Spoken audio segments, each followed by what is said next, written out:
Hello everyone, welcome to Vedantu Malayalam channel. എല്ലാവർക്കും Vedantu Malayalam channelലേക്ക് സ്വാഗതം. It's me Lerin Davis, your physics master teacher. മക്കളെ നമ്മൾ പഠിക്കാൻ പോകുന്നത് ഗ്രാവിറ്റേഷൻ ആണ്. നമ്മുടെ എന്താ പറയാ ഒരു അടിപൊളി ഒരു ചാപ്റ്റർ ആണ്. നമ്മൾ നമ്മുടെ ഭൂമിനെ കുറിച്ചിട്ടും ഭൂമിയുടെ ഗ്രാവിറ്റേഷനെ കുറിച്ചിട്ടൊക്കെ നമ്മൾ ഡീറ്റെയിൽഡ് ആയിട്ട് പഠിക്കാൻ പോവാണ്. ആൻഡ് ഈ ഒരു ലെക്ചർ എന്ന് പറഞ്ഞിട്ടുണ്ടെങ്കിൽ നമ്മുടെ റിവിഷൻ ക്ലാസ്സസ് ആണ്. സോ പ്രോപ്പർ ആയിട്ട് നമ്മൾ എന്താ പറയാ ഡീറ്റെയിൽഡ് ഡെപ്തിലോട്ട് നമ്മൾ പോകത്തില്ല. ഓൾറെഡി കുറച്ചൊക്കെ അറിയാവുന്ന ഒരു കുട്ടീനെ സംബന്ധിച്ചിടത്തോളം എക്സാമിന് ഒന്ന് റീഫ്രഷ് ചെയ്യാൻ പറ്റുന്ന ഒരു വീഡിയോ ആണിത്. വളരെ ഷോർട്ട് ഡ്യൂറേഷനിൽ വളരെ കുഞ്ഞു ഡ്യൂറേഷനിലുള്ള ഒരു വീഡിയോ ആയിരിക്കും. അത് തീർച്ചയായിട്ടും നിങ്ങൾക്ക് അത് ഹെൽപ്ഫുൾ ആവുകയും ചെയ്യും. ആൻഡ് മക്കളെ എനിക്ക് ഏറ്റവും ഇമ്പോർട്ടന്റ് ആയിട്ട് നിങ്ങളുടെ പറയാനുള്ളത് ഈ ഒരു വീഡിയോ മാത്രമല്ല നമ്മുടെ ചാനലിൽ വരുന്ന എല്ലാ വീഡിയോസും ഓക്കെ നിങ്ങൾക്ക് റിവിഷൻ ബേസ്ഡ് ആയിട്ട് എവറി ഡേ നിങ്ങൾക്ക് വീഡിയോസ് കിട്ടിക്കൊണ്ടിരിക്കുന്നുണ്ട്. സോ തീർച്ചയായിട്ടും ആ വീഡിയോസ് ഒക്കെ പ്രോപ്പർ ആയിട്ട് കാണുകയും അതേപോലെ തന്നെ നിങ്ങൾ ഈ ഉള്ള കുറച്ച് സമയമാണെന്നുണ്ടെങ്കിലും നല്ല രീതിയിൽ ഒന്ന് പഠിക്കാനും ശ്രദ്ധിക്കുക കേട്ടോ. ഓക്കെ, അപ്പൊ നമുക്ക് ഗ്രാവിറ്റേഷൻ എടുക്കുന്നതിന് മുമ്പായിട്ട് എനിക്ക് ഇമ്പോർട്ടന്റ് ആയിട്ട് പറയാനുള്ള മറ്റൊരു കാര്യം എന്ന് പറഞ്ഞിട്ടുണ്ടെങ്കിൽ ലൈക്ക് ചെയ്യാനായിട്ട് മറക്കരുത്. കാരണം നമ്മളിപ്പം ചിലപ്പം ഈ ഒരു ചാപ്റ്റർ കാണുമ്പോൾ ഓക്കെ ഇന്ന് പഠിക്കണ്ട, ഞാൻ ഓൾറെഡി പഠിച്ചിട്ടുള്ളത് എക്സാമിന്റെ തലേ ദിവസം ഒന്ന് റിവൈസ് ചെയ്താൽ മതിയെങ്കിൽ തീർച്ചയായിട്ടും നമ്മളിപ്പം ഈ ഒരു വീഡിയോ സ്കിപ്പ് ചെയ്യും അല്ലേ. അപ്പൊ നമുക്ക് എന്താ ചെയ്യേണ്ടത്, കുറച്ച് കഴിയുമ്പോൾ നമുക്ക് ഈ ഒരു വീഡിയോ തപ്പിപ്പിടിക്കൊക്കെ വേണം. പക്ഷെ നമ്മുടെ ലൈക്ക് ടു വീഡിയോസിൽ പോയിട്ടുണ്ടെങ്കിൽ നമ്മൾ ആ വീഡിയോ ആണെങ്കിൽ എന്ത് രസമായിരിക്കും അല്ലെ. ആൻഡ് ഓൾസോ നിങ്ങൾക്ക് വേണ്ടിയിട്ട് സെപ്പറേറ്റ് പ്ലേലിസ്റ്റ് നമ്മുടെ ചാനലിലും കിടപ്പുണ്ട്. ആൻഡ് അത് മാത്രമല്ല നിങ്ങൾക്ക് വേണ്ടി ഒരുപാട് ലൈവ് സെഷൻസ് ഉണ്ട്. സോ തീർച്ചയായിട്ടും എല്ലാ സെഷൻസും അറ്റൻഡ് ചെയ്യണം, പ്രോപ്പർ ആയിട്ട് തന്നെ അറ്റൻഡ് ചെയ്യണം കേട്ടോ. അപ്പൊ നമ്മുടെ ഈ ഒരു ഗ്രാവിറ്റേഷനിലോട്ട് ഫസ്റ്റ് കയറി വരുമ്പോൾ തന്നെ നമ്മൾ പറയുന്ന ഒരു കോൺസെപ്റ്റ് ആണ് കെപ്ലേഴ്സ് ലോ അല്ലെ. നമ്മുടെ മോഡേൺ ആസ്ട്രോണമിയുടെ തന്നെ നട്ടെല്ലെന്ന് വേണമെങ്കിൽ പറയാവുന്ന ലോസ് ആണ് കെപ്ലേഴ്സ് ലോസ്. സോ ഡീറ്റെയിൽഡ് ആയിട്ടൊന്നും പറയുന്നില്ല, പ്രിസൈസ് ആയിട്ട് പറഞ്ഞു പോവാണ്. Kepler's first law, law of elliptical orbits എന്നാണ് ഫസ്റ്റ് ലോ അറിയപ്പെടുന്നത്. അതായത് സണ്ണിന് ചുറ്റും പ്ലാനറ്റ്സ് ഇങ്ങനെ റിവോൾവ് ചെയ്യുന്നുണ്ടല്ലോ, ആ റിവോൾവ് ചെയ്യുന്ന ആ ഓർബിറ്റിന്റെ ഷേപ്പ് എന്ന് പറയുന്നത് എന്താണ്? യെസ്, എലിപ്റ്റിക്കൽ ആണ്. എലിപ്റ്റിക്കൽ എന്ന് പറഞ്ഞിട്ടുണ്ടെങ്കിൽ അതിന് രണ്ട് ഫോസൈ ഉണ്ടായിരിക്കും. ആൻഡ് അതിൽ ഏതെങ്കിലും ഒരു ഫോസൈയിലായിരിക്കും സൺ ഇരിക്കുന്നത്. ഓക്കെ അല്ലേ. And also there will be a perihelion and aphelion region. Perihelion എന്ന് പറഞ്ഞിട്ടുണ്ടെങ്കിൽ സണ്ണും പ്ലാനറ്റും തമ്മിൽ ഷോർട്ടസ്റ്റ് ഡിസ്റ്റൻസ് വരുന്നതിനെയാണ്. ആൻഡ് സണ്ണും പ്ലാനറ്റും തമ്മിൽ ഫാർ അവേ ആണെന്നുണ്ടെങ്കിൽ അതിന് നമ്മൾ പറയും അപ്ഹിലൻ എന്ന് പറയും. ഓക്കെ അല്ലടാ. സോ അതാണ് ലോ ഓഫ് എലിപ്റ്റിക്കൽ ഓർബിറ്റ്സ് പറയുന്നത്. ഇതെല്ലാം അതായത് പ്ലാനറ്റ്സ് റിവോൾവ് ചെയ്യുന്നത് എലിപ്റ്റിക്കൽ ഓർബിറ്റ് elliptical ഷേപ്പിലാണ്. ഇനി Kepler's second law, law of areas. Radius vector joining the sun to any planet sweeps out equal areas in equal interval of time. അതായത് സണ്ണിന് ചുറ്റും ഈ planets revolve ചെയ്യുന്ന സമയത്ത് നമുക്കറിയാം രണ്ട് ഫോസൈ ഉണ്ട് അല്ലെ. അവ ഏതെങ്കിലും ഒരു ഫോസൈയിൽ ഇരിക്കുമ്പോൾ മറ്റൊരു സൈഡുമായിട്ട് അതിന് എന്താണ് കുറച്ചധികം ദൂരം വരുന്നുണ്ട്. അതായത് നമ്മളിപ്പോൾ പറയാന്നുണ്ടെങ്കിൽ എല്ലാ സ്ഥലത്തേക്കും ഉള്ള ഡിസ്റ്റൻസ്, സണ്ണിൽ നിന്നുള്ള ഡിസ്റ്റൻസ് ഡിഫറെന്റ് ആയിരിക്കും. പക്ഷെ നമ്മൾ നോക്കുവാണ് ഇപ്പോൾ ഒരു 30 ഡേയ്സ് ഗ്യാപ്പിൽ നമ്മൾ ഇപ്പം പ്ലാനറ്റ് ഇവിടെയാണ്, 30 ഡേയ്സ് കഴിഞ്ഞപ്പോൾ ഇവിടെയാണ്, ഇനി അതേപോലെ 30 ഡേയ്സ് കഴിഞ്ഞപ്പോൾ ഇവിടെ നമ്മൾ വീണ്ടും നോക്കുവാണ്. അങ്ങനെയാണെന്നുണ്ടെങ്കിൽ ഈ ഒരു പെർട്ടിക്കുലർ ടൈം ഇന്റർവെല്ല് അത് ട്രാവൽ ചെയ്തിട്ടുള്ള ഡിസ്റ്റൻസ് ഉണ്ടല്ലോ അതെല്ലാം എക്സാക്ട്ലി ദ സെയിം തന്നെ ആയിരിക്കും. ഓക്കെ അല്ലെ. ട്രാവൽ ചെയ്ത ഡിസ്റ്റൻസ് അല്ല, ഏരിയ. ഓക്കെ, അത് അത്രയും കവർ ചെയ്തു പോയ ഏരിയ എന്തായിരിക്കും? ഈക്വൽ ആയിരിക്കും. അതാണ് പറയുന്നത് radius vector joining the sun to the planet okay sweeps out equal area in equal interval of time. ഇപ്പൊ ഇത് 30 ഡേയ്സിൽ ഇത്രയും A1 ആണ് ഏരിയ കവർ ചെയ്തെങ്കിൽ അടുത്ത നെക്സ്റ്റ് 30 ഡേയ്സിലും എത്ര തന്നെയായിരിക്കും? A2 എന്ന് പറയുന്നത് A1 ഈക്വൽ ആയിരിക്കും. Okay, all set? യെസ്. അങ്ങനെയാണെന്നുണ്ടെങ്കിൽ നമുക്ക് അടുത്തതിലോട്ട് പോകാം. കെപ്ലർ സെക്കൻഡ് ലോ, ഇത് ലോ ഓഫ് ഏരിയാസിന്റെ ഒരു പ്രൂഫ് ആണ്. അതായത് നമുക്കറിയാം ഏരിയൽ വെലോസിറ്റി. ഏരിയൽ വെലോസിറ്റി എന്ന് പറഞ്ഞിട്ടുണ്ടെങ്കിൽ എന്താണ്? Delta A by delta t ആണ് ഏരിയൽ വെലോസിറ്റി എന്ന് പറയുന്നത്. ഓക്കെ അല്ലേ. അപ്പം അതിനെ നമുക്ക് എങ്ങനെ പറയാൻ പറ്റും? ഇതാണ് നമ്മുടെ എന്താ പറയാ സ്വീപ്പ് ചെയ്തു പോയ ഏരിയ എന്ന് പറയുന്നത്. സോ ഇതിനെ ഞാൻ എന്താ ഒരു ട്രയാങ്കിൾ ആയിട്ട് കൺസിഡർ ചെയ്തിട്ടുണ്ടെങ്കിൽ എന്റെ ചേഞ്ച് ഇൻ ഏരിയ അല്ലെങ്കിൽ അവിടെ സ്വീപ്പ് ചെയ്തു പോയ ഏരിയ എന്ന് പറയുന്നത് എനിക്ക് എന്താക്കി പറയാൻ പറ്റും? ഹാഫ് ബി എച്ച് എന്ന് പറയാം. ആൻഡ് ദിസ് പി ഡാഷ് എന്ന് പറയുന്നത് ഞാൻ ഒരു സ്ട്രേറ്റ് ലൈൻ ആയിട്ട് കൺസിഡർ ചെയ്യാം. നമുക്കറിയാം ഇതൊരു ആർക്കിന്റെ ഭാഗമാണ്, പക്ഷെ നമുക്ക് അതിന് എന്താ ചെയ്യാം? ഒരു സ്ട്രേറ്റ് ലൈൻ ആയിട്ട്, കാരണം ചെറിയ ഒരു ഡിസ്റ്റൻസ് എന്നുള്ള രീതിയിൽ നമുക്ക് ഒരു സ്ട്രേറ്റ് ലൈൻ ആയിട്ട് കൺസിഡർ ചെയ്യാം. സോ ഹാഫ് ബി എച്ച് എന്ന് പറയുമ്പോൾ ഈ പി ഡാഷ് ആയിരിക്കും ഹൈറ്റ് ആയിട്ട് വരുന്നത് ഡിവൈഡഡ് ബൈ ഡെൽറ്റ ടി. ഇനി ബേസ് എന്ന് പറഞ്ഞിട്ടുണ്ടെങ്കിൽ എന്താണ്? ആറാണ്. ഇനി ഈ ഒരു സൈഡ് ഉണ്ടല്ലോ, ഈ ഒരു സൈഡിന് നമുക്ക് എങ്ങനെ പറയാൻ പറ്റും? ഇത് ആറാണ്. ഓക്കെ, ആൻഡ് ഈ ഒരു അതായത് p to p dash travel ചെയ്യാനായിട്ട് അതിന്റെ എടുത്ത സ്പീഡ് എന്ന് പറയുന്നത് വി ആണെന്നുണ്ടെങ്കിൽ ഈ പി ഡാഷിന് നമുക്ക് എങ്ങനെ പറയാൻ പറ്റും? Yes, that is v delta t എന്ന് പറയാൻ പറ്റും. ഓക്കെ അല്ല, വി ഡെൽറ്റ ടി എന്ന് പറയാൻ പറ്റും. സോ നമ്മൾ അതും സബ്സ്റ്റിറ്റ്യൂട്ട് ചെയ്ത് കഴിഞ്ഞപ്പോൾ നമുക്ക് ഇങ്ങനെ ഒരു ഇക്വേഷൻ കിട്ടി. അതിൽ ഡെൽറ്റ ടിയും ക്യാൻസൽ ആയി പോകും. And finally we will get a relation like r cross v എന്ന് കിട്ടും. ആൻഡ് നമ്മൾ എന്ത് ചെയ്യും? എം കൊണ്ട് മൾട്ടിപ്ലൈ ചെയ്യും, ഡിവൈഡ് ചെയ്യും. ഓക്കെ, ഇങ്ങനെയാണ് വരിക. Half into r into v എന്ന് വരും. ഓക്കെ അല്ലേ. ഇനി നമ്മൾ മാസ് കൊണ്ട് മൾട്ടിപ്ലൈ ചെയ്യുന്നു, ഡിവൈഡ് ചെയ്യുന്നു. സോ നമുക്ക് കിട്ടും എം വി എന്ന് പറഞ്ഞിട്ടുണ്ടെങ്കിൽ എന്താണ്? That is nothing but momentum. Okay അല്ലേ. സോ ആർ ക്രോസ് പി എന്ന് നമുക്ക് എഴുതാനായിട്ട് പറ്റും. അതാണ് ഇവിടെ കാണുന്നത്. Half into r cross p divided by m. Okay അല്ലെ? ആർ ക്രോസ് പി എന്ന് പറഞ്ഞിട്ടുണ്ടെങ്കിൽ നമ്മൾ ഓൾറെഡി പഠിച്ചു, ദാറ്റ് ഇസ് നത്തിങ് ബട്ട് എന്താണ്, ആംഗുലാർ മൊമെന്റം ആണ്. സോ ആംഗുലാർ മൊമെന്റം കിട്ടി. ഇനി നോക്കിക്കാൻ delta A by delta t which is equal to L by 2m ആണ്. 2 ഒരു കോൺസ്റ്റന്റ് വാല്യൂ ആണ്, മാസിനെ സംബന്ധിച്ചിടത്തോളം അത് മാറത്തില്ല അല്ലെ? ഇത് എവിടെ റിവോൾവ് ചെയ്തിട്ടുണ്ടെങ്കിലും മാറത്തില്ല. ഇനി നമുക്ക് ചോദ്യം ഉള്ളത് എവിടെയാണ്? എല്ലിന്റെ കാര്യത്തിൽ മാത്രം. എൽ എന്ന് പറയുന്നത് കോൺസ്റ്റന്റ് ആയിരിക്കും ഞാൻ പറയാം. എങ്ങനെയാ എൽ കോൺസ്റ്റന്റ് ആവുന്നത്? യെസ്, നമ്മൾ പഠിച്ചിരുന്ന സിസ്റ്റം ഓഫ് പാർട്ടിക്കിൾസിൽ when tau is equal to 0 അല്ലെ, അവിടെ ആക്ട് ചെയ്യുന്ന ടോർക്ക് 0 ആണെന്നുണ്ടെങ്കിൽ എൽ എന്ന് പറയുന്നത് എന്തായിരിക്കും? Is a constant value. കാരണം എന്താണ്? Tau is equal to d L by d t അല്ലെ, d L by d t ആണ്. സോ ദാറ്റ് വിൽ ബി, ഇപ്പം ടോ 0 ആണെങ്കിൽ d L by d t 0 ആയിരിക്കും. And that means L is a constant value. Okay അല്ലടാ, L is a constant value. ഇനി എങ്ങനെയാ torque അവിടെ 0 ആണെന്ന് പ്രൂവ് ആയത്? യെസ്, ആംഗുലർ ആക്സലറേഷൻ ഇല്ല. ഓക്കെ, ആംഗുലർ ആക്സലറേഷൻ ഉണ്ടായിരുന്നെങ്കിൽ ഈ പ്ലാനറ്റിന്റെ സ്പീഡ് ഇങ്ങനെ ഇടയ്ക്കിടയ്ക്ക് കൂടിക്കൊണ്ടേ ഇരുന്നേനായിരുന്നു. സോ ആംഗുലർ ആക്സലറേഷൻ ഇല്ല. ആംഗുലർ ആക്സലറേഷൻ ഇല്ലെങ്കിൽ നമുക്ക് പറയാം അവിടെ ടോർക്ക് 0 ആണ്. സോ ഈ കേസിൽ നമുക്ക് പറയാം എൽ കോൺസ്റ്റന്റ് ആണ്. So that aerial velocity, okay, aerial velocity എന്ന് പറയുന്നത് എന്താണ്? ഇസ് എ കോൺസ്റ്റന്റ് വാല്യൂ അല്ലെ? ഇവിടെയുള്ള എല്ലാ ടേംസും കോൺസ്റ്റന്റ് ആണെന്ന് നമ്മൾ പറഞ്ഞു. So areal velocity is a constant value. അടുത്താണ് Kepler's third law. This is simply നമുക്കറിയാം ഒരു ടൈം പീരീഡ്, അതായത് ഒരു കംപ്ലീറ്റ് റെവല്യൂഷൻ എടുക്കുന്ന സമയത്തിന്റെ സ്ക്വയർ എന്ന് പറയുന്നത് എന്താണ്? അതിന്റെ semi major axis. Semi major axis എന്ന് പറയുന്നത് ഇതാണ് മേജർ ആക്സിസ്. ഇതിന്റെ ഹാഫ് ആണ് സെമി മേജർ ആക്സിസ് എന്ന് പറയുന്നത്. അതിന്റെ ലെങ്ത് a ആയിട്ട് എടുത്തിട്ടുണ്ടെങ്കിൽ നമുക്ക് പറയാം that is proportional to a cube. So we can written as t square by a cube which is equal to a constant value. Okay അല്ലേ? which is a constant value. മനസ്സിലായല്ലോ? ഇനി അടുത്തത് Kepler's formulated 3 laws of planetary motion. State the Kepler's law of periods. So first of all നമുക്ക് അത് അറിയാം എന്താണ് law of periods എന്നുള്ളത്. t square proportional to a cube എന്നുള്ള ആ ഒരു സംഭവം സ്റ്റേറ്റ് ചെയ്ത് വെച്ചാൽ മതി. A Saturn year is 29.5 times the Earth year. How far is the Saturn from the Sun if the Earth is 1.5 into 10 to the power 9 kilometer away from the Sun? Simple question ആണ്. Okay അല്ലേ? Simple question ആണ്. നമ്മളിപ്പോൾ already പറഞ്ഞല്ലോ t square by a cube is equal to a constant value. So here we can take it as t square. T square എന്ന് പറയുമ്പോൾ ഇവിടെ Saturn ഉണ്ട്, അതുപോലെ തന്നെ അതിന് കറസ്പോണ്ടിങ് ആയിട്ടുള്ള a cube. Okay, which is equal to നമുക്ക് എന്ത് എഴുതാൻ പറ്റും? യെസ്, TE എർത്തിന്റെ divided by AE3 square. Clear അല്ലടാ? സോ ഇവിടെ നമുക്ക് തന്നിട്ടുള്ള റിലേഷൻ എന്താണ്? സാറ്റേണിന്റെ ടൈം പീരീഡ് എന്ന് പറയുന്നത് 29 പോയിന്റ് ടൈംസ് എർത്ത് ആണ്. സോ ഇവിടെ നമുക്ക് എഴുതുവാണെന്നുണ്ടെങ്കിൽ let's say suppose TS square divided by TE square into AE square which is equal to നമുക്ക് വേണ്ടത് RS ആണ്, AS ആണ് അല്ലേ? yes, AS square. So t square എന്ന് പറയുമ്പോൾ t square നമുക്കറിയാം TS ഉം TE യും തമ്മിലുള്ള റിലേഷൻ ആണ് 29.5 അല്ലെ? അതായത് TS എന്ന് പറയുന്നത് 29.5 ടൈംസ് ഓഫ് TE ആണ്. എർത്തിനെക്കാട്ടിലും 29.5 ആണ് തന്നിട്ടുണ്ട്. അങ്ങനെയാണെന്നുണ്ടെങ്കിൽ നമുക്ക് ഇതിനെ എങ്ങനെ എഴുതാടാ? Yes, 29.5 the whole square into this is cube കേട്ടോ, AE cube. AEയുടെ വാല്യൂ തന്നിട്ടുണ്ട്, that is 1.5 into 10 to the power 9 kilometer. So അത് നമ്മൾ സബ്സ്റ്റിറ്റ്യൂട്ട് ചെയ്തിട്ടുണ്ടെങ്കിൽ നമുക്ക് ഫൈനലി നമുക്ക് എന്ത് കിട്ടും? AS ക്യൂബിന്റെ വാല്യൂ കിട്ടും. അതിന്റെ ക്യൂബിക് റൂട്ട് എടുത്താൽ നമുക്ക് ഫൈനൽ റിസൾട്ടും കിട്ടും. ക്ലിയർ അല്ലടാ? യെസ്. ഇനി അടുത്തത് Newton's law of gravitation, universal law of gravitation എന്ന് പറഞ്ഞ് നമ്മൾ പഠിക്കുന്നതാണ്. So every particle in the universe attract other particle with a force whose magnitude is എന്തൊക്കെയാണ്? യെസ്, അതിന്റെ പ്രൊഡക്റ്റിന്റെ മാസിന്റെ പ്രൊഡക്റ്റിന് പ്രൊപ്പോർഷണൽ ആണ്. ഏത് രണ്ട് ഒബ്ജക്റ്റ് എടുത്തിട്ടുണ്ടെങ്കിലും അവർ നമ്മൾ എന്താണ് ഒരു അട്രാക്റ്റീവ് ഫോഴ്സ് ഉണ്ട്. അതെന്ന് പറഞ്ഞിട്ടുണ്ടെങ്കിൽ എങ്ങനെയാണ്? യെസ്, ആ ഫോഴ്സ് അട്രാക്റ്റീവ് ഫോഴ്സ് എന്ന് പറയുന്നത് which is proportional to, okay, which is proportional to എന്താണ്? Product of the masses. Okay, product of the masses. And also we can write it as എന്താണ്? ഇവര് തമ്മിലുള്ള സെപ്പറേഷൻ ഉണ്ടല്ലോ, ഇപ്പൊ ഈ രണ്ട് മാസുകൾ തമ്മിലുള്ള സെപ്പറേഷൻ എന്ന് പറയുന്നത് R ആണെന്ന് വിചാരിക്കാം. അങ്ങനെയാണെന്നുണ്ടെങ്കിൽ ഈ ഡെവലപ്പ് ചെയ്തിട്ടുള്ള force is inversely proportional to R square ആണ്. Okay, inversely proportional to R square. So combine ചെയ്ത് കഴിഞ്ഞാൽ നമുക്ക് എന്ത് കിട്ടും? FG which is equal to G m1 m2 divided by R square എന്ന് കിട്ടും. And G is the value which is known as universal gravitational constant. Okay അല്ലേ? അതിനെക്കുറിച്ച് നമ്മൾ ഡീറ്റെയിൽ ആയിട്ട് പറയും കേട്ടോ, universal gravitational constant. So Newton's law of gravitation എന്ന് പറഞ്ഞിട്ടുണ്ടെങ്കിൽ എന്താണ്? ഏത് രണ്ട് ഒബ്ജക്ട്സ് എടുത്തിട്ടുണ്ടെങ്കിലും എന്താണ്? Every particle in this universe attract each other അല്ലെ? ഇവര് രണ്ടുപേരും എന്ത് ചെയ്യും? ഭയങ്കരമായിട്ട് അട്രാക്റ്റീവ് ഫോഴ്സ് ഉണ്ടായിരിക്കും. ആ ഫോഴ്സിന്റെ മാഗ്നിറ്റ്യൂഡ് ആണ് പറയുന്നത്. അത് എന്തിനൊക്കെ പ്രൊപ്പോർഷണൽ ആണ്?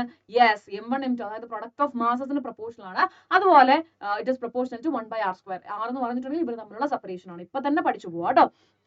ഇനി അടുത്തത് നമ്മൾ പറയുന്നത് ഗ്രാവിറ്റേഷണൽ ഫോഴ്സിന്റെ എന്താ പറയുക പ്രോപ്പർട്ടീസ് ആണ്. First one is it is act along the line joining അല്ലെ, 2 മാസസ് ഉണ്ടെങ്കിൽ which will act along the line joining and ഇത് എപ്പോഴും അട്രാക്റ്റീവ് നേച്ചർ ആയിരിക്കും and always act as action reaction pair. Okay, എപ്പോഴും ഇത് ആക്ഷൻ റിയാക്ഷൻ പെയർ ആയിട്ടായിരിക്കും ഈ 2 forces. ഇപ്പം നമ്മളിപ്പോൾ മാഗ്നിറ്റ്യൂഡ് ആണ് പറഞ്ഞത്, ഇതിനെ വെക്ടർ ആക്കിയിട്ട് പറയുവാണെന്നുണ്ടെങ്കിൽ ഇതെന്തായിരിക്കും, ഇത് F12 ഇത് F21 നമ്മൾ റെപ്രസെന്റ് ചെയ്തെന്ന് വിചാരിക്കും. നമ്മൾ അടുത്തതിലോട്ട് പോകുമ്പോൾ ഇത് ഡീറ്റെയിൽ ആയിട്ട് പറയും കേട്ടോ. സോ ഇതെങ്ങനെയാണ് ആക്ഷൻ റിയാക്ഷൻ പെയർ ആയിട്ടായിരിക്കും ഈ ഫോഴ്സസ് ആക്ട് ചെയ്യുന്നത്.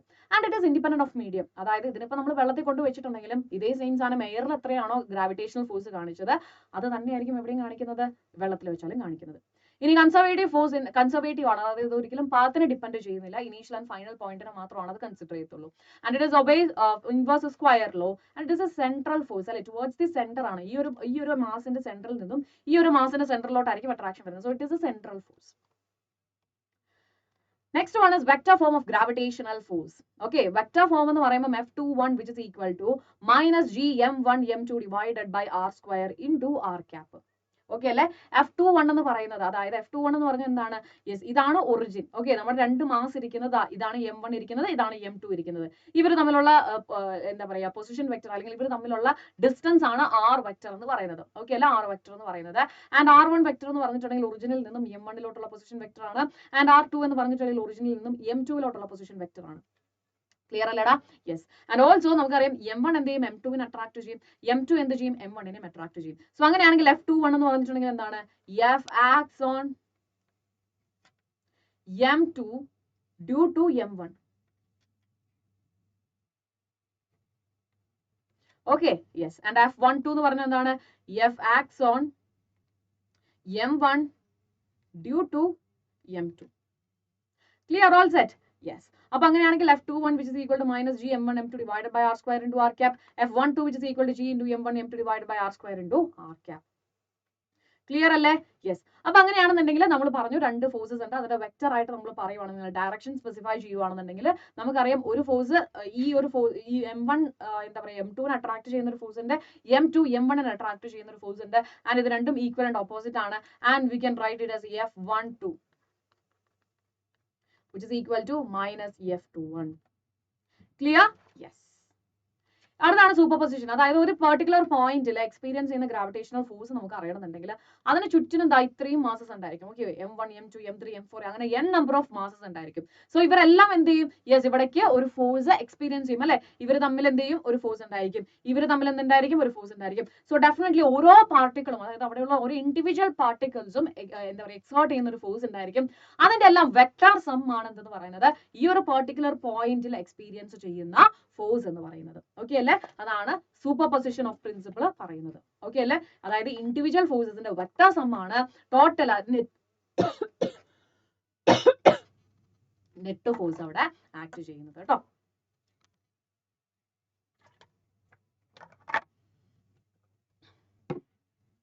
And next one is universal gravitational constant.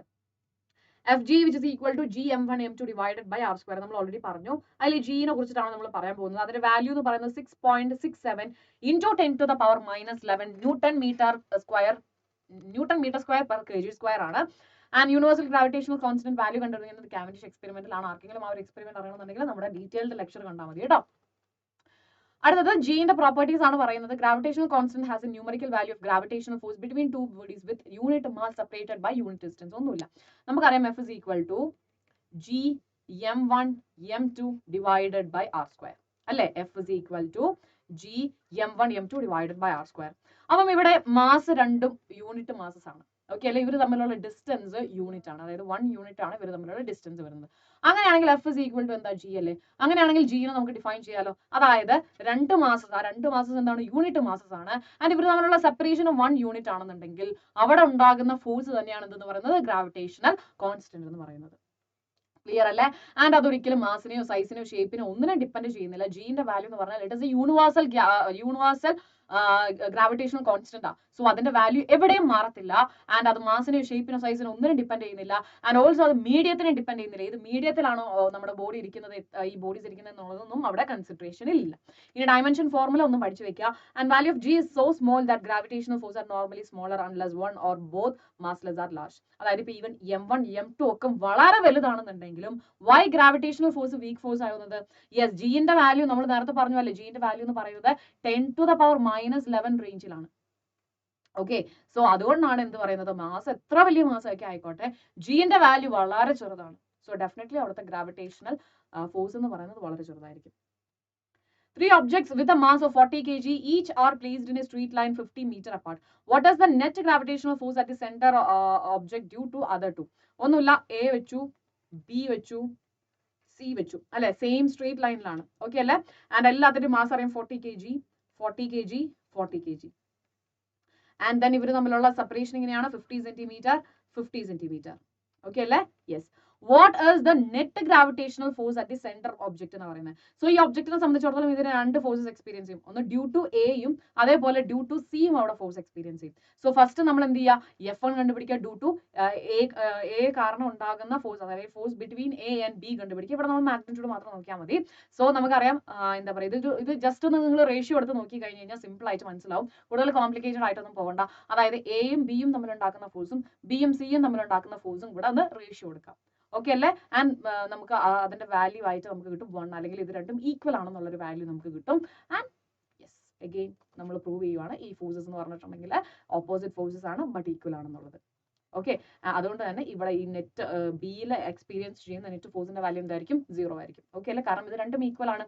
A ബിക്ക് കൊടുക്കുന്നതും സി ബിക്ക് കൊടുക്കുന്നതും ഈക്വൽ ആണ്. സോ ഡെഫിനറ്റ്ലി എന്തായിരിക്കും അത് ഈക്വലിന്റെ ഓപ്പോസിറ്റ് ആയതുകൊണ്ട് തീർച്ചയായിട്ടും സെന്ററിലെ നെറ്റ് ഫോഴ്സ് എന്ന് പറയുന്നത് 0 ആയിരിക്കും.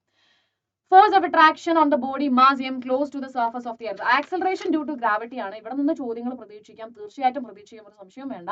സോ നമുക്ക് അറിയാലോടാ, ഇവിടെ നമുക്ക് ഒരു ഒബ്ജക്റ്റിനെ സംബന്ധിച്ചിടത്തോളം അതിന്റെ വെയിറ്റ് എപ്പോഴും ഉണ്ടായിരിക്കും അല്ലെ. വെയിറ്റ് എന്ന് പറയുന്നത് mg ആണ് അല്ലെ. ആ mg എന്ന് പറയുന്നത് എന്താണ്? യെസ്, അതായത് ഒരു ആ വെയിറ്റ് mg എന്ന് പറയുന്നത് തന്നെയാണ് നമ്മുടെ ഗ്രാവിറ്റേഷൻ അല്ലെങ്കിൽ നമ്മുടെ ഗ്രാവിറ്റേഷണൽ ഫോഴ്സ് പ്രൊവൈഡ് ചെയ്യുന്നത് അല്ലെ. യെസ്, രണ്ട് മാസസ്, അതായത് ഇപ്പം എർത്തും അതേപോലെ തന്നെ നമ്മൾ എന്തെങ്കിലും അല്ലെങ്കിൽ നമ്മളെ തന്നെ ഓക്കെ കൺസിഡർ ചെയ്യാം. എർത്താണ് ഞാനെന്ന് വിചാരിക്കുക. ആൻഡ് ഞാൻ എർത്ത് എന്ന് പറയുന്ന ഒരു സംഭവം ഉണ്ട്, ആ എർത്തിൽ ഞാൻ നിൽക്കുവാണ്. എന്റെ മാസ് ആണ് സ്മോൾ ലെറ്റർ എം. ഓക്കെ അല്ലേ? എന്റെ മാസ് ആണ് സ്മോൾ ലെറ്റർ എം. ഡെഫിനറ്റ്ലി എനിക്ക് എന്തുണ്ട്? mg ഉണ്ട് അല്ലെ. എനിക്ക് എന്റെ വെയിറ്റ് ഉണ്ട്. ആൻഡ് ഡെഫിനറ്റ്ലി ഈ ഞാനും എർത്തിന്റെ സെന്ററും തമ്മിലുള്ള ഡിസ്റ്റൻസ് r² ആണെന്ന് വിചാരിക്കുക. അങ്ങനെയാണെങ്കിൽ എന്റെ റിലേഷൻ എങ്ങനെ? ഇതിൽ ഈ എമ്മും ഈ എമ്മും ക്യാൻസൽ ചെയ്തിട്ടുണ്ടെങ്കിൽ എനിക്ക് എന്താ കിട്ടുന്നത്? g is equal to gm/r². Okay, ഇത് അറ്റ് സർഫസ് ആണെങ്കിൽ. ഓക്കെ അല്ലടാ, അറ്റ് സർഫസ് ആണെങ്കിൽ. ഇനി ഹൈറ്റ് കൂടുന്നതിനനുസരിച്ചും ഡെപ്ത് കൂടുന്നതിനനുസരിച്ചിട്ടും ഈ ആക്സലറേഷൻ ഡ്യൂ ടു ഗ്രാവിറ്റിന്റെ വാല്യൂ മാറും. ഓക്കെ, ഇത് അറ്റ് സർഫസ് ആണ് കേട്ടോ. ജിന്റെ വാല്യൂ gm/r² എന്ന് പറയുന്നത് എന്താണ്? അറ്റ് ദി സർഫസ് ആണ്. ഓക്കെ അല്ലേ? എർത്തിന്റെ സർഫസിൽ നിൽക്കുന്നത് നമ്മളിപ്പോൾ എർത്തിന്റെ സർഫസിലല്ലേ. അപ്പോൾ നമുക്ക് എക്സ്പീരിയൻസ് ചെയ്യുന്ന ഗ്രാവിറ്റേഷണൽ ആക്സലറേഷൻ ഡ്യൂ ടു ഗ്രാവിറ്റിന്റെ വാല്യൂ നമുക്ക് എന്ത് പറയാം? gm/r² എന്ന് പറയാം. Okay, yes. അപ്പൊ അങ്ങനെയാണെന്നുണ്ടെങ്കിൽ g does not depend on the mass of the falling object. ഒരിക്കലും എന്ത് ചെയ്യുന്നില്ല, ഈ ഒബ്ജക്റ്റിന്റെ മാസിന് ജി ഡിപ്പെൻഡ് ചെയ്യുന്നില്ല. അത് നമുക്ക് ഇതിൽ നിന്ന് തന്നെ വ്യക്തമാണ് അല്ലെ. ജി എന്ന് പറഞ്ഞിട്ടുണ്ടെങ്കിൽ എന്താണ്? യൂണിവേഴ്സൽ ഗ്രാവിറ്റേഷണൽ കോൺസ്റ്റന്റ് ആണ്. എം എന്ന് പറഞ്ഞിട്ടുണ്ടെങ്കിൽ എന്താണ്? ദാറ്റ് ഇസ് നത്തിങ് ബട്ട് നമ്മുടെ എർത്തിന്റെ മാസ് ആണ്. ആർ എന്ന് പറഞ്ഞിട്ടുണ്ടെങ്കിൽ എർത്തിന്റെ സെന്ററിൽ നിന്നും സർഫസിലോട്ടുള്ള അല്ലെങ്കിൽ നമ്മൾ നിൽക്കുന്ന പോയിന്റിലോട്ടുള്ള ഡിസ്റ്റൻസ് ആണ്. ഓക്കെ അല്ലേ? ഇത് ക്യാപിറ്റൽ ആർ നമ്മൾ എടുത്തിട്ടുണ്ടെങ്കിൽ ദാറ്റ് ഇസ് സ്പെസിഫൈങ് ആസ് നമ്മുടെ എർത്തിന്റെ സർഫസിലാണെന്നുള്ളത്. ഓക്കെ അല്ലേ? അതർവൈസ് നമ്മൾ എങ്ങനെ പറയും? യെസ്, ഈ ക്യാപിറ്റൽ ആറിന് പകരം ഇങ്ങനെ ഒരു ആർ ഇടും. ഈ ആർ എന്ന് പറഞ്ഞിട്ടുണ്ടെങ്കിൽ എന്താണ്? r+ho r-do എന്ത് വേണമെങ്കിലും ആവാം. ഓക്കെ, അതായത് എർത്തിന്റെ സർഫസിൽ നിന്ന് മുകളിലോ താഴെ ആവാം. ക്ലിയർ അല്ലടാ? ആൻഡ് ഈ ഒരു ഇക്വേഷൻ ഉണ്ടല്ലോടാ, ഈ ഒരു ഇക്വേഷൻ നമ്മൾ യൂസ് ചെയ്യുന്നത് ഇഫ് നമ്മുടെ ഒബ്ജക്റ്റ് സർഫസിലാണ്. ഓക്കെ, അതേപോലെ തന്നെ ഇപ്പൊ ഞാൻ നേരത്തെ പറഞ്ഞല്ലോ, ഒരു പർട്ടിക്കുലർ ഹൈറ്റിലാണെന്നുണ്ടെങ്കിൽ നമുക്ക് എന്ത് പറയാം? r+h എന്ന് പറയാം. അപ്പൊ ഹൈറ്റിലാണെങ്കിൽ നമുക്ക് ഈ ഒരു ഇക്വേഷൻ യൂസ് ചെയ്യാം. ഓക്കെ, അതെന്തുകൊണ്ടാ? യെസ്, ഇനി നമ്മളിപ്പം ഡെപ്ത് ആണെന്ന് വിചാരിക്കും. ഓക്കെ, ഡെപ്തിലാണ്, അതായത് നമുക്ക് എർത്തിന്റെ സർഫസിൽ നിന്നും താഴത്തോട്ട് പോകുമ്പോൾ എത്രത്തോളം ജി എക്സ്പീരിയൻസ് ചെയ്യുന്നതാണ് അറിയണമെങ്കിൽ ഇവിടുത്തെ എർത്തിന്റെ മാസ് ഉണ്ടല്ലോ, ആ മാസിനെ ഡെൻസിറ്റിയുടെ ടേമിലോട്ട് മാറ്റണം. അപ്പൊ എങ്ങനെയാ? നമുക്കറിയാം density is equal to mass by volume ആണ് അല്ലെ. അപ്പം ഡെൻസിറ്റി ഇൻറ്റു വോളിയം ആണ് എം എന്ന് പറയുന്നത്. ആൻഡ് ഡെൻസിറ്റി റോ തന്നെ അവിടെ കിടക്കട്ടെ, 4/3 πr³ ആണ് ഒരു എർത്തിന്റെ വോളിയം എന്ന് പറയുന്നത്. ഓക്കെ അല്ലേ? So m is equal to rho into 4/3 πr³ എന്ന് വരും. ഓക്കെ അല്ലേ? അപ്പൊ ഞാൻ അത് വേണം ഇവിടെ സബ്സ്റ്റിറ്റ്യൂട്ട് ചെയ്യാനായിട്ട്. So g is equal to capital G into rho into 4/3 πr³ divided by r². So we will get g into rho into 4/3 pi r എന്ന് കിട്ടും. ഇത് എപ്പോഴാണ് യൂസ് ചെയ്യേണ്ടത്? ഈ മാസിന്റെ വാല്യൂ നമ്മൾ യൂസ് ചെയ്യേണ്ടത് എപ്പോഴാണ്? വൺസ് ഡെപ്തിലാണ് നമുക്ക് ജിന്റെ വാല്യൂ അറിയേണ്ടതെങ്കിൽ. സർഫസിലാണെങ്കിലും ഹൈറ്റിലാണെങ്കിലും നമുക്ക് ഈ ഒരു ജനറൽ ഫോർമുല യൂസ് ചെയ്യാനായിട്ട് പറ്റും. അപ്പോൾ അടുത്ത നമ്മൾ നേരെ പോവാണ് variation of g with height. So g is equal to g m by r square അല്ലെ? ഇതാണ് അറ്റ് സർഫസിലുള്ളത്. ഓക്കെ അല്ലടാ? അറ്റ് സർഫസിലുള്ളത്. അങ്ങനെയാണെങ്കിൽ സർഫസിൽ നിന്നും എച്ച് ഹൈറ്റ് അകലെയാണെന്നുണ്ടെങ്കിൽ നമ്മൾ പറഞ്ഞു g dash which is equal to g m divided by r plus h the whole square. അല്ലടാ? സംശയമൊന്നുമില്ലല്ലോ? യെസ്. ഇനി ഞാനൊരു കാര്യം കൂടെ ചെയ്യുവാണ്. G m divided by r plus h into r divided by r the whole square. എന്തെങ്കിലും തെറ്റുണ്ടോ? ഒരു തെറ്റുണ്ടാവാൻ വഴിയില്ല. കാരണം നമ്മൾ ആർ കൊണ്ട് മൾട്ടിപ്ലൈ ചെയ്ത് ഡിവൈഡ് ചെയ്തത് ക്യാൻസൽ ആയി പോകും. ഒരിക്കലും അത് എന്ത് ചെയ്യത്തില്ല, നമ്മുടെ റിസൾട്ടിനെ എഫക്ട് ചെയ്യത്തില്ല. സോ ഇവിടെ ഞാൻ നോക്കി കഴിഞ്ഞപ്പം ഞാൻ കോമൺ ആയിട്ട് നമുക്കറിയാം സ്ക്വയറിന്റെ ഉള്ളിൽ ഒരു സംഭവത്തിന് നമ്മൾ പുറത്തേക്ക് എടുക്കുവാണെങ്കിൽ ആ പുറത്തേക്ക് എടുത്ത സംഭവത്തിന് എന്തുണ്ടാവും? സ്ക്വയർ ഉണ്ടാവും. സോ നോക്കിക്കേടാ, ജി എം ഞാൻ അങ്ങനെ തന്നെ ഇട്ടു. ഇനി ഞാൻ ആർ സ്ക്വയറിനെ പുറത്തേക്ക് എടുത്തിട്ടുണ്ടെങ്കിൽ ഇവിടെ എന്തുണ്ടാവും? ഇവിടെ 1 ഉണ്ടാവുള്ളൂ അല്ലെ? ഇവിടെ ആർ സ്ക്വയർ ആണ് പ്ലസ്. ഇനി ഇവിടെ ആണെന്നുണ്ടെങ്കിൽ ഒന്ന് നോക്കിക്കേടാ, ഇവിടെ ഓൾറെഡി എച്ച് ഉണ്ട് അല്ലെ? എച്ച് ഉണ്ട്. ഇനി ഇവിടെ ആണെന്നുണ്ടെങ്കിൽ നമ്മൾ ആർ സ്ക്വയർ പുറത്തെടുത്താൽ പിന്നെ ഇവിടെ ആരുള്ളത്? ആർ ഉണ്ട് അല്ലെ? H by r the whole square ഉണ്ട്. ഇനി നമ്മുടെ ശ്രദ്ധ മൊത്തം പോകേണ്ടത് എവിടേക്കാണ്? 1 plus h by r the whole square. Okay അല്ലേ? അപ്പൊ ഞാൻ ഇവിടെ നോക്കി കഴിഞ്ഞപ്പം എനിക്ക് മനസ്സിലായി ഇത് എന്ത് വാല്യൂ ആണ്? യെസ്, നമ്മുടെ അറ്റ് സർഫസിലുള്ളതാണ്. That means g. So g into 1 plus h by r the whole raise to -2. Okay, so ആ വാല്യൂലോട്ട് ഞാൻ വരുവാണ്. സോ നമ്മളൊരു ബൈനോമിയൽ എക്സ്പാൻഷൻ എടുക്കുവാണ്. അപ്പോൾ ഇവിടെ ഒരു അപ്രോക്സിമേഷൻ വരും. അതായത് 1 plus x whole raise to n ആണെന്ന് വിചാരിക്കും. അങ്ങനെയാണെന്നുണ്ടെങ്കിൽ നമുക്ക് എങ്ങനെ അപ്രോക്സിമേറ്റ് ചെയ്യാൻ പറ്റും? യെസ്, എങ്ങനെയാടാ? 1 പ്ലസ് എൻ എക്സ് എന്ന് പറഞ്ഞിട്ട് തന്നെ നമുക്ക് അപ്രോക്സിമേറ്റ് ചെയ്യാം. സോ ദ സെയിം വേ ഇവിടെ നമ്മൾ ചെയ്യുവാണെങ്കിൽ 1 പ്ലസ് എന്നിന്റെ സ്ഥാനത്ത് ഇവിടെ ആരാണ്? -2 ആണ്. അപ്പൊ ഞാൻ ഇവിടെ -2 ഇട്ടു കേട്ടോ. -2 ഇൻറ്റു ഇവിടെ എക്സിന്റെ സ്ഥാനത്ത് ഇവിടെ ആരാണ്? എച്ച് ബൈ ആർ ആണ്. ഓക്കെ, സോ ഈ സെയിം റിസൾട്ടിന് നമുക്ക് എങ്ങനെ കിട്ടി? 1 - 2h by r എന്ന് കിട്ടി. അങ്ങനെയാണെങ്കിൽ ഞാൻ ഇതിനെ ഒന്നുകൂടെ മോഡിഫൈ ചെയ്ത് എഴുതി g dash which is equal to g m divided by എന്താണ്? 1 - 2h by r. ക്ലിയർ അല്ലേ? സോ നമ്മൾ ഹൈറ്റിലാണെന്നുണ്ടെങ്കിൽ ഒരു പെർട്ടിക്കുലർ ഹൈറ്റ് അകലെ പോവുകയാണെന്നുണ്ടെങ്കിൽ ആ ഒരു പോയിന്റിൽ എത്രത്തോളം ആക്സിലറേഷൻ ഡ്യൂ ടു ഗ്രാവിറ്റി കിട്ടും എക്സ്പീരിയൻസ് ചെയ്യുന്നുള്ളത് അറിയാൻ വേണ്ടിയിട്ട് നമ്മൾ എന്ത് ചെയ്യണം? ഈ ഒരു ഇക്വേഷൻ യൂസ് ചെയ്യണം. ഡെറിവേഷൻ ഇമ്പോർട്ടന്റ് ആണ്, ചോദിച്ചിട്ടുണ്ട് കേട്ടോ. അടുത്തത് variation of g with depth, അതായത് താഴത്തോട്ട് പോയി, ഭൂമിയുടെ താഴത്തോട്ട് പോയി. അങ്ങനത്തെ കേസ് ആണെന്നുണ്ടെങ്കിൽ നമുക്കറിയാലോടാ, ജിക്ക് അനുസരിച്ചിട്ട് ഓക്കെ ഡെപ്തിനനുസരിച്ചിട്ട് നമ്മൾ കൺസിഡർ ചെയ്യുവാണെന്നുണ്ടെങ്കിൽ നമ്മൾ പറഞ്ഞു മാസിന് എങ്ങനെ നമ്മൾ ഇടുന്നത്? 4/3 pi into r into g into rho. ഇതല്ലേ നമ്മുടെ ഇക്വേഷൻ വന്നത് അല്ലെ? 4/3 pi rho g r. Okay, അങ്ങനെയാണെന്നുണ്ടെങ്കിൽ ഞാൻ ജി ഇട്ടു. ദാറ്റ് ഇസ് സർഫസിലുള്ളത്. That is g m by r square. Okay അല്ലേ? നമുക്ക് എന്താ വേണ്ടത്? ഈ acceleration due to gravity and സർഫസുമായിട്ട് തന്നെ റിലേറ്റ് ചെയ്യുവാണ് വേണ്ടത് അല്ലെ? അങ്ങനെയാണെന്നുണ്ടെങ്കിൽ ഡെപ്തിലോട്ട് ഞാൻ നോക്കുന്ന സമയത്ത് g into g m divided by r minus d the whole square അല്ലെ? സോ നമ്മൾ പറഞ്ഞു ഇവിടെയല്ല നമ്മളത് സബ്സ്റ്റിറ്റ്യൂട്ട് ചെയ്യുന്നത്. നമ്മൾ ഏത് ഇക്വേഷനിലാണ്? യെസ്, സോറി ഇത് മാസ് അല്ല കേട്ടോ, ഇത് ജി ആണ് കേട്ടോ. യെസ്, സോറി, മാസിന്റെ equation was like 4/3 pi r cube into volume. Okay, volume ആണ് വരുന്നത്. Sorry, density. Okay, so density into 4/3 pi r cube ആണ് മാസിന്റെ വരുന്നത്. അവിടെ നമ്മൾ ഇത് സബ്സ്റ്റിറ്റ്യൂട്ട് ചെയ്തപ്പോഴാണ് ജിക്ക് നമുക്ക് ഈ ഒരു വാല്യൂ കിട്ടിയത്. ആൻഡ് ഇവിടെ നമ്മൾ എന്ത് ചെയ്യാൻ പോവാണ്? യെസ്, നമ്മൾ വാല്യൂ സബ്സ്റ്റിറ്റ്യൂട്ട് ചെയ്യുക. ഇത് ആവശ്യമില്ല കേട്ടോ. സോ അങ്ങനെയാണെന്നുണ്ടെങ്കിൽ g dash will be equal to 4/3 pi into g into rho into r minus d അല്ലേ? ഇത് നോക്കിക്കേ, ഈ ഡിസ്റ്റൻസ് അല്ലേ നമുക്ക് വേണ്ടത് അല്ലെ? എർത്തിന്റെ സെൻട്രൽ നിന്നും എത്രത്തോളം അകലെയാണെന്നുള്ളതാണ് നമ്മൾ ഇവിടെ ഈ റെപ്രസെന്റ് ചെയ്യുന്ന ആർ ആയിക്കോട്ടെ അല്ലെങ്കിൽ സ്മോൾ ലെറ്റർ ആയിക്കോട്ടെ അത് റെപ്രസെന്റ് ചെയ്യുന്നത്. സോ ദാറ്റ് വിൽ ബി, ഇത് ടോട്ടൽ വരുന്നത് ആർ ആണ്. So this will be, this is ഇതാണ് നമുക്ക് വേണ്ടത്. ഇത്രയും നമുക്കറിയാം എന്താ പറയാ ഡി ആണ്. So this will be r minus d. Okay അല്ലടാ? സോ ഞാൻ ഇതിനൊന്ന് എക്സ്പാൻഡ് ചെയ്ത് 4/3 pi into g into rho into r minus 4/3 pi into g into rho into d. Okay അല്ലേ? And this will be okay. And ഇവിടെ ഞാൻ ഒരു ചെറിയൊരു എന്താ പറയാ ഒരു അപ്രോക്സിമേഷൻ അല്ലെങ്കിൽ നമുക്ക് കോമൺ ആയിട്ട് പുറത്തേക്ക് എടുക്കുവാണ് ഞാൻ ചെയ്യുന്നത്. അതായത് 4/3 പൈ ജി റോ ആറിനെ ഞാൻ പുറത്തേക്ക് എടുത്തിട്ടുണ്ടെങ്കിൽ ഇവിടെ സെയിം ടേം, സോ ഞാൻ അതിന് പുറത്തേക്ക് എടുത്തു 1 കിട്ടി. ഇവിടെ ആണെങ്കിലോ ഇവിടെ ഈ ആറിന്റെ ടേം ഇല്ല. അപ്പൊ ഞാൻ എന്ത് ചെയ്യണം? യെസ്, ഇവിടെ ഇനി അതർ ദാൻ ഉള്ളത് ഒരു ഡി ആണ് അല്ലെ? ബാക്കി എല്ലാ ടേംസും സെയിം ആണ്. ഇവിടെ ആർ ഇല്ല, പകരം ഡി ആണുള്ളത്. So this will be d by r. And this value is something like this അല്ലെ? സോ ജി ഡാഷിന് എനിക്ക് എങ്ങനെ എഴുതാം? G into 1 minus d by r. Okay, അപ്പൊ ഡെപ്തിലുള്ള എനിക്ക് പ്രൂഫ് ആയി. ക്ലിയർ അല്ലടാ? യെസ്. ഇനി ഇതേപോലെ എന്താ പറയുക ജി വിത്ത് ആറിനനുസരിച്ചിട്ട്, അതായത് നമ്മുടെ എർത്തിന്റെ സെന്ററിൽ നിന്നും എത്രത്തോളം അകലെയാണ് എന്നുള്ളത് ഡിനോട്ട് ചെയ്യുന്ന ഗ്രാഫാണ്. സോ ഫസ്റ്റത്തത് ലീനിയർ ആണ്, g is proportional to r ആണ്. ആൻഡ് വൺസ് അത് ഹൈറ്റ് കൂടുന്നതിനനുസരിച്ചിട്ട് അതിന്റെ എന്താ പറയുക അതിങ്ങനെ കുറഞ്ഞുകൊണ്ടേയിരിക്കും. ആൻഡ് മാക്സിമം വാല്യൂ ജിക്ക് വരുന്നത് at the surface of earth ആണ്. Okay, acceleration due to gravity decreases with the depth. Prove the statement by deriving proper equation. That already ചെയ്തു. Using the equation show that acceleration due to gravity is maximum at the surface and zero at the center എന്നാണ് പറഞ്ഞിട്ടുള്ളത്. Okay, maximum at the surface. അപ്പൊ നമുക്ക് അറിയാം എന്താണ്, yes G D നമ്മൾ നോക്കിയിട്ടുണ്ടെങ്കിൽ എന്താ പറയുക ഡിന്റെ വാല്യൂ 0 ആണ് അല്ലെ, സർഫസിലാണെന്നുണ്ടെങ്കിൽ ഡിന്റെ വാല്യൂ 0 ആണ്. അപ്പൊ നമുക്ക് കിട്ടും എന്താണ്, yes G D is equal to G into 1 minus ഡിക്ക് പകരം 0 കൊടുത്ത് 0/r. So this will be equal to G, maximum value ആണ്. ഇനി അത് സെന്റർ ആണെന്നുണ്ടെങ്കിൽ ഡിക്ക് എന്താണ് വാല്യൂ വരുന്നത്, ദാറ്റ് ഇസ് ആർ.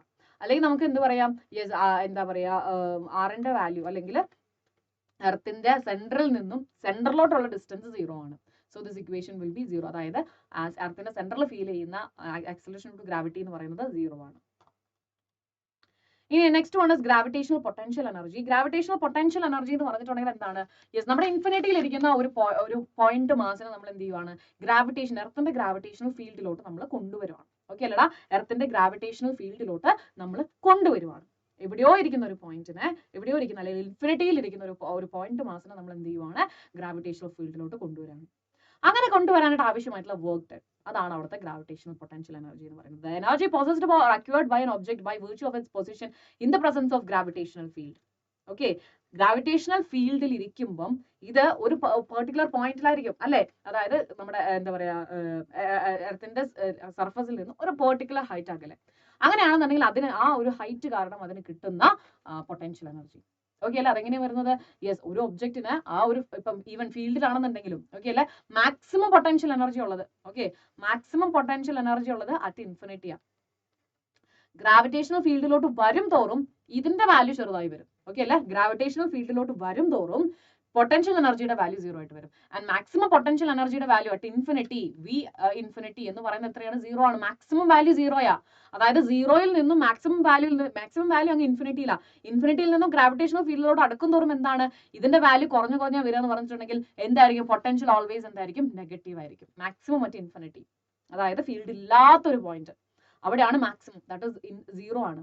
അപ്പം അതിനെക്കാട്ടിലും കുറയെന്ന് പറഞ്ഞിട്ടുണ്ടെങ്കിൽ ഓൾവേസ് പൊട്ടൻഷ്യൽ എനർജി എന്തായിരിക്കും, നെഗറ്റീവ് ആയിരിക്കും. ഓക്കെ അല്ലേ, യെസ്. അപ്പം ഇതാണ് നമ്മൾ നേരത്തെ പറഞ്ഞ നെഗറ്റീവ് വർക്ക് ഡൺ ആണ് എന്തെന്ന് പറയുന്നത്, നമ്മുടെ പൊട്ടൻഷ്യൽ എനർജി ആയിട്ട് സ്റ്റോർ ആവുന്നത്. ഇനി ഗ്രാവിറ്റേഷണൽ പൊട്ടൻഷ്യൽ എനർജി, അതായത് നമ്മുടെ മാസ് ഇരുന്നത് ഫസ്റ്റ് പൊസിഷൻ എന്ന് പറയുന്നത് ഇവിടെയായിരുന്നു. ഓക്കെ, ഈ ഒരു പൊസിഷനിലാണ് ഇരുന്നത്. അതിന് നമ്മൾ എന്ത് ചെയ്യുവാണ്, യെസ് ഇവിടേക്ക് കൊണ്ടുവരാണ്. ഇതാണ് നമ്മുടെ എർത്ത് എന്ന് വിചാരിക്കും. ഓക്കെ അല്ലടാ, ഇതാണ് എർത്ത് എന്ന് പറയുന്നത്. സോ എർത്തിൽ നിന്നും ഇപ്പൊ ഇരിക്കുന്ന പൊസിഷനിലോട്ടുള്ള ഡിസ്റ്റൻസ് R2 ആണ് ആൻഡ് ഫസ്റ്റ് പൊസിഷനിലോട്ടുള്ള ഡിസ്റ്റൻസ് R1 ആണെന്ന് വിചാരിക്കാം. അപ്പൊ നമ്മൾ പറഞ്ഞല്ലോടാ ചേഞ്ച് ഇൻ വർക്ക് ഡൺ ആണ്. അപ്പൊ വർക്ക് ഡണിന്റെ ഇക്വേഷൻ എന്താണ്, F ഇൻറ്റു ഡിസ്പ്ലേസ്മെന്റ്. പക്ഷെ ഇവിടെ നമുക്കറിയാം ഇവിടെ നമുക്ക് എന്താ പറയുക കോൺസ്റ്റന്റ് ആയിട്ടുള്ള ഒരു ഫോഴ്സ് അല്ല വരുന്നത്. സോ നമ്മൾ എന്ത് ചെയ്യണം, നമ്മൾ ഇന്റഗ്രേറ്റ് ചെയ്യണം അല്ലെ. അപ്പൊ അതിന് വേണ്ടിയിട്ട് നമ്മൾ എന്ത് ചെയ്യുവാണ്, ഒരു എന്താ പറയുക ഒരു ചെറിയൊരു ലെങ്ത് നമ്മൾ കൺസിഡർ ചെയ്യുവാണ്, that is DR.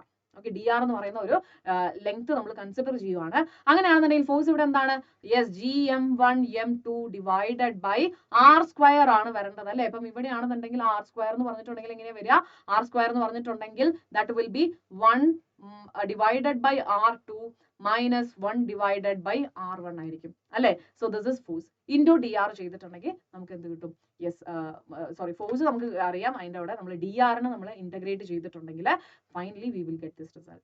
Okay, and ഈ പോയിന്റ് ഇരിക്കുന്നത് അതായത് M2 ഇരുന്നത് ഇൻഫിനിറ്റിയിലാണെന്നുണ്ടെങ്കിൽ നമുക്ക് R1 എന്നുള്ളത് എന്ത് കൊടുക്കാം, ഇൻഫിനിറ്റി കൊടുക്കാം. ഇൻഫിനിറ്റിയിലാണെങ്കിൽ സോ ഇൻഫിനിറ്റിയിലാണെന്നുണ്ടെങ്കിൽ നമുക്ക് എന്താ കിട്ടുക, പൊട്ടൻഷ്യൽ എനർജിയുടെ value -Gm1 m2 divided by R ആയിരിക്കും കിട്ടുന്നത്. ക്ലിയർ അല്ലേടാ, യെസ്. അടുത്താണ് വളരെ ഇമ്പോർട്ടന്റ് ആയിട്ടുള്ള ഒരു സംഭവമാണ് എസ്കേപ്പ് സ്പീഡ് എന്ന് പറയുന്നത്. റിലേറ്റഡ് ആയിട്ടുള്ള ചോദ്യങ്ങൾ നമുക്ക് വരും. എസ്കേപ്പ് സ്പീഡ് എന്ന് പറഞ്ഞാൽ ഒന്നുമില്ല, അതായത് എർത്തിന്റെ സർഫസിൽ നിന്നും ഗ്രാവിറ്റേഷണൽ ഫീൽഡിന് എബവ് ആയിട്ട് അല്ലെങ്കിൽ ഗ്രാവിറ്റേഷണൽ ഫീൽഡിൽ നിന്ന് നമുക്ക് രക്ഷപ്പെടണം. ഇപ്പൊ നമുക്കറിയാം നമ്മൾ എന്തൊരു സാധനം മേളിലോട്ട് എറിഞ്ഞിട്ടുണ്ടെങ്കിൽ താഴത്തോട്ട് വരും അല്ലെ. കുറച്ചും കൂടെ ഹൈറ്റിലിട്ടാലോ കുറച്ചും കൂടെ നേരെ എടുത്തിട്ടുണ്ടെങ്കിൽ താഴത്തോട്ട് വരും, പിന്നെ ഹൈറ്റിലിട്ടാലോ താഴത്തോട്ട് വരും. പക്ഷെ ഒരു പ്രത്യേക തരം വെലോസിറ്റിയിൽ ഒരു പ്രത്യേക വെലോസിറ്റി നമ്മൾ എർത്തിൽ നിന്നും കൊടുക്കുകയാണെന്നുണ്ടെങ്കിൽ അത് പിന്നെ തിരിച്ചു വരില്ല, അത് ഗ്രാവിറ്റേഷണൽ ഫീൽഡിന് പുറത്തോട്ട് പോകും. ആ വെലോസിറ്റിയുടെ ഇതാണ് പറയുന്നത് 11.2 km/s.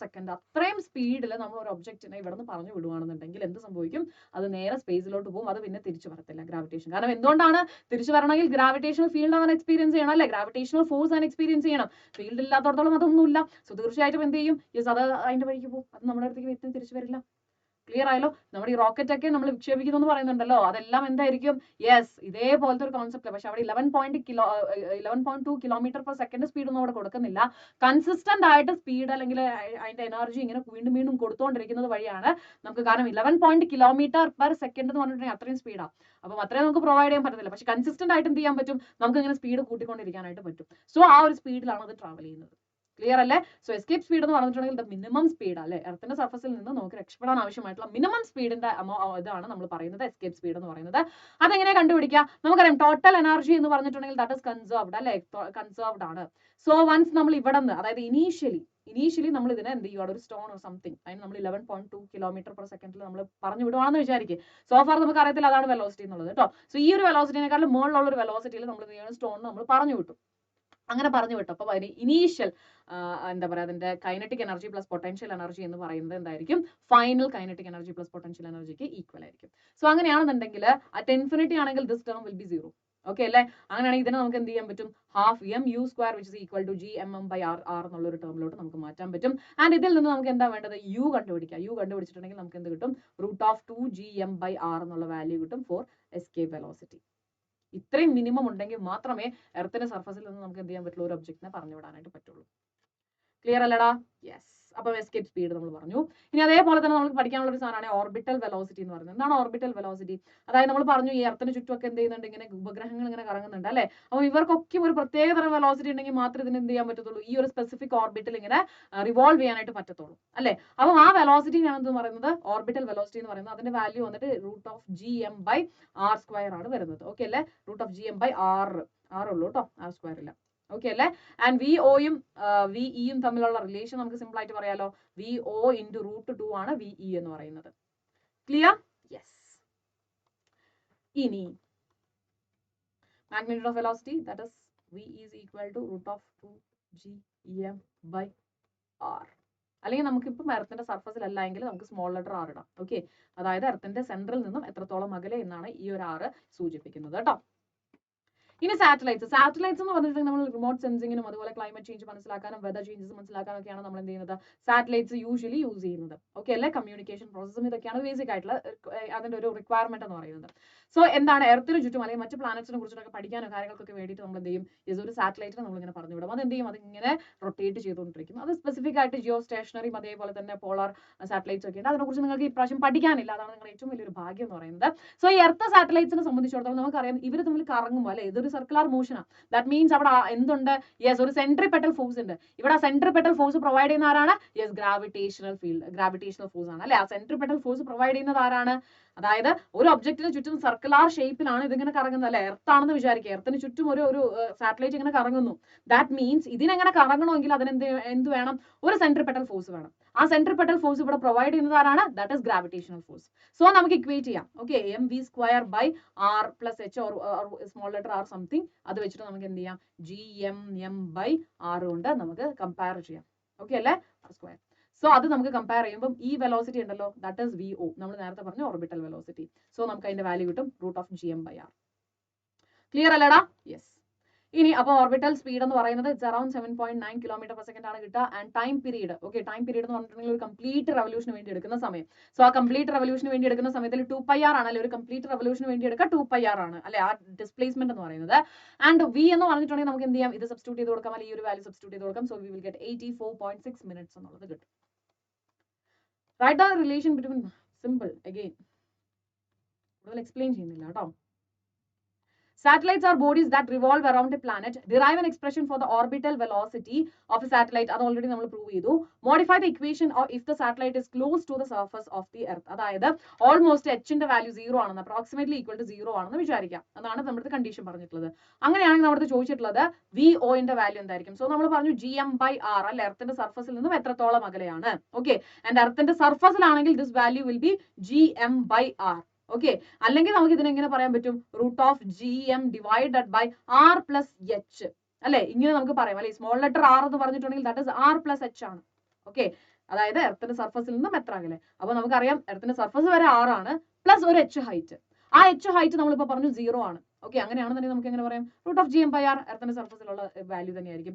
ആൻഡ് നമുക്കറിയാലോടാ gm/r² which is equal to g ആണ്. അങ്ങനെയാണെങ്കിൽ ഇവിടുത്തെ gm which is equal to gr² അല്ലേ, അത് ഞാൻ ഇവിടെ സബ്സ്റ്റിറ്റ്യൂട്ട് ചെയ്തു. That is vo which is equal to root of gr² divided by r. So r² അതും പോയി root of gr വരും. ഓക്കെ അല്ലടാ, കിട്ടിയില്ലേ? സോ ഇതാണ് സിമ്പിൾ ആയിട്ടുള്ള equation. The escape velocity of Earth is 11.2 km/s. Find the orbital velocity of the smallest possible object. Simple again. Okay, ഈ വാല്യൂനെ √2 കൊണ്ട് multiply ചെയ്തിട്ടുണ്ടെങ്കിൽ നമുക്ക് എന്ത് കിട്ടും? ഓർബിറ്റൽ വെലോസിറ്റി കിട്ടും അല്ലേ? സോറി, ഇത് ഡിവൈഡ് ചെയ്തിട്ടുണ്ടെങ്കിൽ, ഞാൻ ഡിവൈഡ് എന്നാണ് മൾട്ടിപ്ലൈ എന്നാണ് പറഞ്ഞത്. ഓക്കെ, എനിവേ 11.2 km/s √2 കൊണ്ട് ഡിവൈഡ് ചെയ്തിട്ടുണ്ടെങ്കിൽ നമുക്ക് എന്താ കിട്ടുക? Orbital velocity. കാരണം അവർ തമ്മിലുള്ള റിലേഷൻ അങ്ങനെയല്ലേ? യെസ്, ഇൻറ്റു √2 ആണ്. സോ ഇത് കിട്ടണമെങ്കിൽ VE/√2 ചെയ്താൽ മതി. ഓക്കെ അല്ലടാ? അടുത്താണ് energy of N orbiting satellite. അതിന് നിങ്ങൾക്ക് ഡെറിവേഷൻ ഒന്നുമില്ല. സോ മനസ്സിലാക്കേണ്ടത് ഇത്രയാണ്. അതായത് എന്താ പറയുക, ഈ സാറ്റലൈറ്റിന് കൈനറ്റിക് എനർജി ഉണ്ട്. ഓക്കെ, അതിന്റെ പൊസിഷൻ കാരണമുള്ള പൊട്ടൻഷ്യൽ എനർജി ഉണ്ട്. ആൻഡ് ടോട്ടൽ എനർജി എന്ന് പറയുന്നത് എന്താണ്? കൺസർവ്ഡ് ആണ്. സോ പൊട്ടൻഷ്യൽ എനർജിന്റെ വാല്യൂ എന്താണ്? V = root of gm/r+h ആണ്. ആൻഡ് കൈനറ്റിക് എനർജിയുടെ വാല്യൂ എന്താണ്? gmm divided by 2 into r+h ആണ്. അങ്ങനെയാണെന്നുണ്ടെങ്കിൽ പൊട്ടൻഷ്യൽ എനർജിയുടെ വാല്യൂ നമുക്ക് ഇതും കിട്ടി. ഇനി ടോട്ടൽ എനർജി എന്ന് പറഞ്ഞിട്ടുണ്ടെങ്കിൽ എന്താണ്? Kinetic energy plus potential energy ആണ് അല്ലെ? Kinetic energy plus potential energy ആണ്. So we can write it as gmm/2 into r+h minus gmm divided by r+h. Okay അല്ലേ? ആൻഡ് ഫൈനലി നമുക്ക് എന്ത് കിട്ടും? ടോട്ടൽ എനർജിയുടെ വാല്യൂ ആയിട്ട് നമുക്ക് കിട്ടും -gmm divided by 2 into r+h എന്നുള്ള ഇക്വേഷൻ കിട്ടും. ആൻഡ് ഇവർ തമ്മിലുള്ള റിലേഷൻ ആണ് നമുക്ക് മനസ്സിലാക്കേണ്ടത്. കാരണം നമുക്ക് ചിലപ്പോൾ ചോദിക്കും കൈനറ്റിക് എനർജി ഇത്രയും വന്നിട്ടുണ്ടെങ്കിൽ പൊട്ടൻഷ്യൽ എനർജി എത്ര വരുന്നൊക്കെ ചോദിക്കും. സോ മൈനസ് കൈനറ്റിക് എനർജിയുടെ വാല്യൂ ആണെന്ന് പറയുന്നത് ടോട്ടൽ എനർജി എന്ന് പറയുന്നത്. ഓക്കെ അല്ലേ? ആൻഡ് അതേപോലെ തന്നെ പൊട്ടൻഷ്യൽ എനർജി എന്ന് പറഞ്ഞിട്ടുണ്ടെങ്കിൽ -2 ടൈംസ് കൈനറ്റിക് എനർജി ആണ്. ആൻഡ് ടോട്ടൽ എനർജി എന്ന് പറഞ്ഞിട്ടുണ്ടെങ്കിൽ അല്ലെങ്കിൽ 2 ടൈംസ് ഓഫ് ടോട്ടൽ എനർജി എന്ന് പറഞ്ഞിട്ടുണ്ടെങ്കിൽ that is nothing but potential energy. ഈ ഒരു സാധനം പഠിച്ചു വെക്കാം കേട്ടോ, ഈ ഒരു ഭാഗത്തിൽ നിന്ന് കേട്ടോ. If zero potential energy is at infinity, okay, നമുക്കറിയാം at infinity ലെ പൊട്ടൻഷ്യലിന്റെ വാല്യൂ എത്രയാണ്? 0 ആണ്. The total energy of an orbiting satellite is negative of its. Again, ഇവിടെ പറഞ്ഞ അതേ സാധനം. ഓക്കെ, ഇവിടെ നോക്കിക്കേ, 0 ആണ് potential energy at infinity. Total energy of an orbiting satellite is negative. Okay, negative ആണ്.